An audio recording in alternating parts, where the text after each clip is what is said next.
On the right is a piece by Tobias Rayberger called One. It's comprised of all these separate basins themselves for sale, in addition, and each one having its own name, and they're named after the other galleries who are also the other artists who are also in the gallery stable. So one of them is called Jorge Pardo, and one of them is called Rick Venetia, and one of them is called Sharon Lockhart. This is a show from a few years ago by Wolfgang Tillmans. And of course, like you probably experienced at the Hammer when the show is up there, just reading left to right, you get Rem Koolhaas and Morrissey and the painter Elizabeth Peyton, the DJ Richard Hawkins, or no, not Richard. Oh, I forget his name. You get Wolfgang's childhood friend Alex in the big picture. You get Chris Cunningham, the video maker. You get the bandmates in Supergrass on the right-hand edge. Kind of playing with that notion of networks. There was a show up a few years ago at Artist Space in New York called When Artists Say We.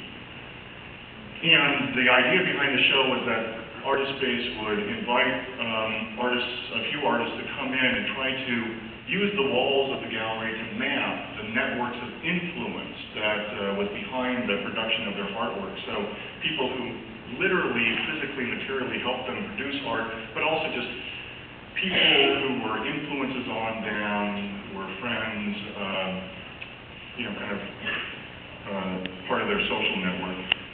Again, one of these network diagrams by the artist Mark Lombardi, who recently passed away, would make these drawings having to do with global financial schemes using these network diagrams. This is a piece by Douglas Gordon that he started, I think, in 1992 and stopped a few years ago.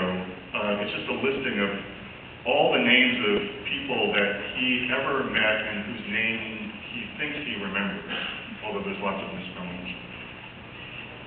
And each time he did the piece, it would grow or contract depending on his memory.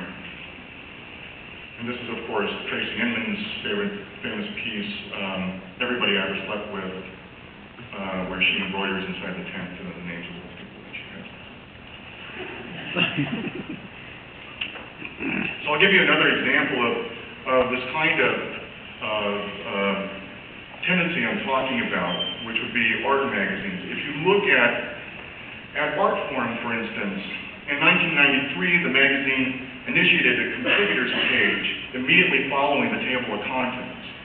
And what I think the contributors page implies is that it's no longer, at least it no longer was in 1993, reasonable to assume that the magazine's readership could recognize its authors by name, or at least by name alone. That both the authors and the readers had grown too broad and too dispersed. But the other assumption behind the page is that recognition between readership and authorship was indeed necessary. It should be remembered that this thing, the author's byline, is itself a relatively recent invention, a modernizing innovation of the magazine and newspaper format, the purpose of which has been argued was to root the previously sufficient text or report or article in an author, in a scene and an act or performance of writing as origination, in much the same way that sound recordings would later replace the previously dominant form of sheet music with a singular originary act of embodied musical performance. Or you can even think of news today as always personalized through the news anchor.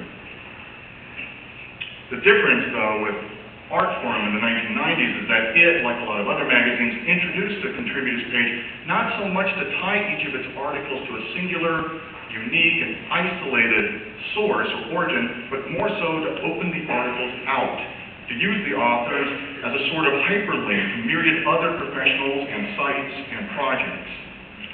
This may help explain why column space in Artforum is now taken up by fewer independent critics and more professional art historians who are more institutionally networked and interlinked. On the contributors page, authors are introduced by a standardized biographic blurb listing professional accomplishments and affiliations, and thus each is plotted across a map of other publishers, schools, art institutions, and so on. And this at a moment when the other areas of the magazine were becoming similarly hyperlinked, such as in the ads, with increasingly throughout the later 90s would be listing their email addresses and eventually their websites. On the contributors page, each author's 100-word blurb, the bureaucratic CV written out in prose, gets accompanied by a thumbnail headshot, the style of which ranges from off-the-cuff and personal to slick and stylish. Here, as a response to the twin problems of growing dispersion and anonymity on the one hand, and increased interconnectedness on the other, the answer is a very standardized, professional, institutional form of introduction and disclosure, which is also able to invite intimate identification and psychological investment because of the addition of the author's face and its effective personalization and direct address. Also, since the mid-90s, Artforum has run more roundtable discussions and multi-authored features, which represent over and above whatever specific topics the discussions happen to be addressing, the connectedness and liveness of communicational interface.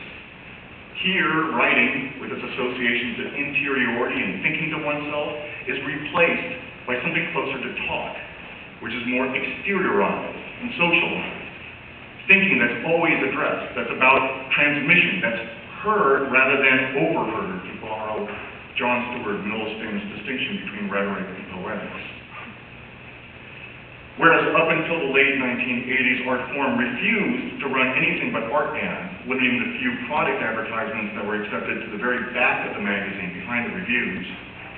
Over the course of the 90s, more and more product advertising appears for clothes, liquor, mints, eyeglasses, restaurants and bars, airlines, hotels, even financial services. And these ads get placed up front, interspersed with the gallery announcements, and increasingly the art fair and biennial announcements. Also, whereas formerly the ad section and the editorial content had been strictly segregated, now they are allowed to commingle, alternating page to page. Here then is another instance of de-differentiation, a breakdown and superseding of that earlier modernist insistence on the distinction between the spheres. And here the mingling helps to disarticulate and fragment the editorial content, which allows for more diversification, as short think pieces by intellectual columnists are now interrupted by upcoming exhibition previews and various types of news reporting on art institutions and their intertwined affairs, on the comings and goings of curators, and so on and so forth. There are also, in Artforum, more lists, like hot lists or top 10, the function of which is as straightforward information, underlining the ability of the magazine to serve as a database.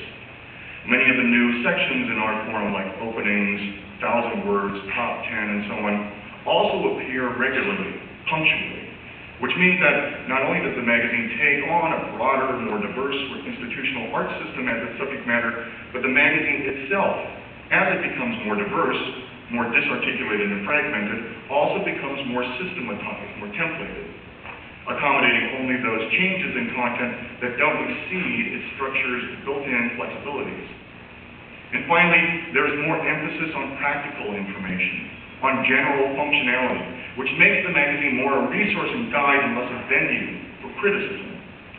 The magazine begins to loosen its allegiances to an older print culture and the techniques of silent reading, which are so crucial to ideas of individual autonomy and interiority, of critical distance and thinking as an isolated, independent act, and instead starts to align itself more to the practices of user interface and the protocols of instantaneous electronic communication.